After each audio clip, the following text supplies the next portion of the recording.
Welcome to Core Cutting today for May 10th, 2023. I am traveling this week and apparently my tripod did not make the trip with me. So bear with me as we use this kind of hodgepodge system here of the camera sitting on boxes. But there's a lot happening in the world of core cutting. I didn't want to miss a day. So let's dive into it. Starting off with Paramount cutting 25% of its cable TV staff, shutting down MTV News. Who knew that was still a thing? Disney Plus is ending support for some Rokus, and we have a whole ton of other stories coming up in a quick moment. First though, if you're new here, do me a big favor, hit that subscribe button, hit that thumbs up, let YouTube know you enjoy what we do here. We'll be back in the studio next week, but by hitting that subscribe button, by hitting that thumbs up, you let YouTube know you enjoy what we do here. They recommend our videos to more people, helping us grow. We would really appreciate your support. Also, if you want to learn more about any of these stories, because this is my opinion, check out the show notes down below and in the first pinned comment. I'll put a link to each story there so you can read about them for yourself and come up with your own thoughts. With that said, let's dive into it. Paramount is laying off 25% of all of its cable network staff. Now, this includes staff at Nick, MTV, Comedy Central, Paramount Network, CMT, Country Music Network, Television, however you call that nowadays, Smithsonian, TV Land, Logo, and Pop TV are all getting cut. MTV News is going to be completely shut down, and Paramount's going to take all these cable networks, combine them into a single organization to cut staff. Now, basically what's happening here is they're combining staff from multiple divisions, and there's redundancies there, and they're hoping that by doing this, they're going to cut 25% of their staff to cut operating costs. This comes as Paramount lost a lot of money in the first quarter. Now, they do say streaming is doing well, and they are. Paramount Plus is one of the largest new streaming services, we'll call it, out there right now when it comes to subscribers, but they are still experiencing a lot of loss in money. They are hemorrhaging money right now. Now, of course, this is part of a bigger plan. Of course, streaming is the future, and we've been kind of waiting for this. As cord cutting has accelerated, as the number of people cutting the cord has grown, at some point you had to say, hey, fewer people are paying for cable TV, fewer people are watching cable TV. Increasingly, cord cutters are ditching traditional live TV services to go on demand only. And that's definitely showing up in these numbers. So we're going to be keeping a close eye on this story. I think Paramount may be just the first to do a major cut like this, but they're not alone. Disney's cutting 7,000 employees. Roku laid off 200 employees. And Lionsgate laid off 3% of their staff. It's definitely, these are just a few of the cuts that have been recently happening in the world of entertainment. So we're going to definitely have to be keeping a close eye on this, but I suspect that this is going to be just the start of the cuts we're going to see in cable TV as, let's be honest, not that many people are watching it like they were 4 or 5 or especially 10 years ago. All right, Disney's ending support for some older Roku players. The Roku 4, which was Roku's first 4K streaming player released back in 2015, is losing Disney Plus support at the end of May. Disney's confirmed to Core Cutters News that they're notifying the affected customers by notifications through the app, encourage them to upgrade to new Rokus. Now, interestingly, if you have an older HD Roku like the Roku 3, you still will get support. It's just the Roku 4 with this. No real statement why the Roku 4 is being discontinued this year by Roku, which means all the apps are not going to be updated anymore. So if you do have a Roku 4, you may want to think about upgrading. 7 years of support for a streaming player is pretty good, but you are going to increasingly see apps no longer updated, which may mean they may discontinue because you don't have the newest features. I suspect this has to do with Roku 12. We'll see. Also, the Roku 4 has some interesting hardware that other Rokus didn't. They use some different chipsets in it and more. Maybe that's part of the problem. We'll have to see. But if you have a Roku 4, hey, Mother's Day sales are happening right now at Roku. Check it out. All right, ATSC 3.0 is the new next-gen over-the-air TV standard. It does need a new tuner, but it does offer cool things. Eventually 4K, more channels, better coverage, better sound, all kinds of stuff that the current over-the-air standard doesn't offer. But you need a tuner.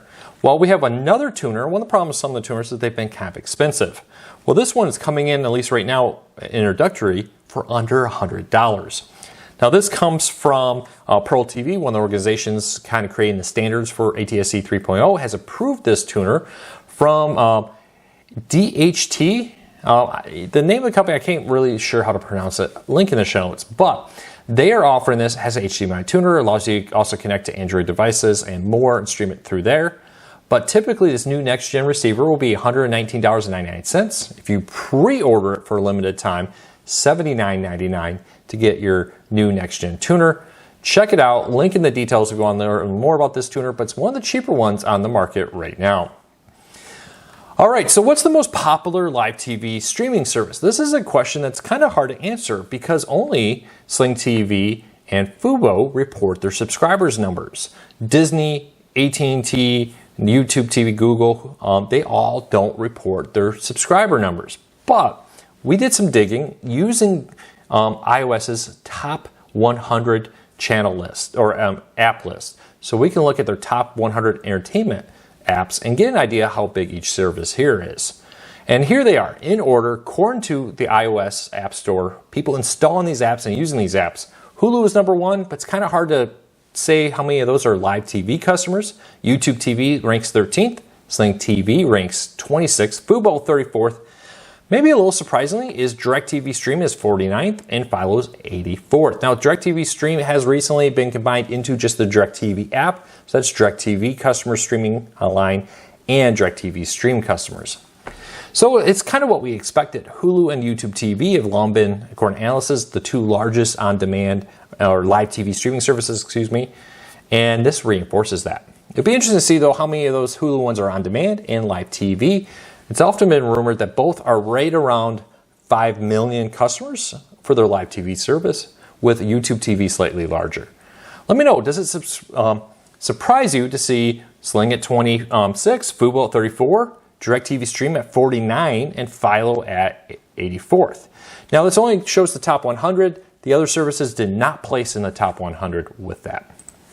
All right, Sinclair is announcing a ton of new content coming to their over-the-air networks.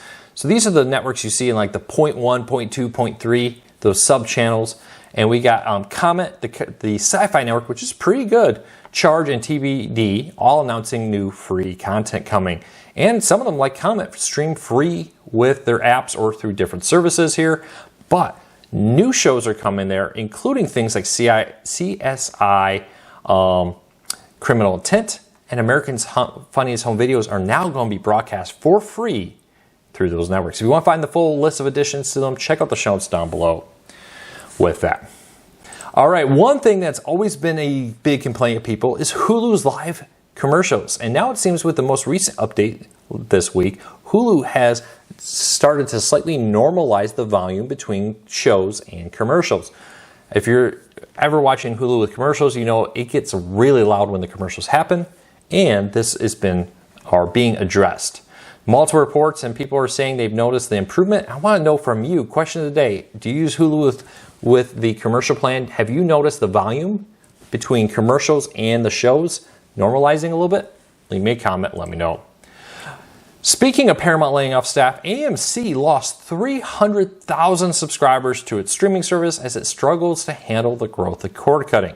Now, AMC is working to address the fact that not a lot of people are subscribing to their AMC Plus service, along with Shudder and Sundance, compared to things like Paramount Plus, which is in the tens of millions of subscribers there. Now, AMC has announced that they lost 300,000 subscribers. That brings them down to just 11.5 million subscribers across all their streaming services at the end of March 31st, 2023.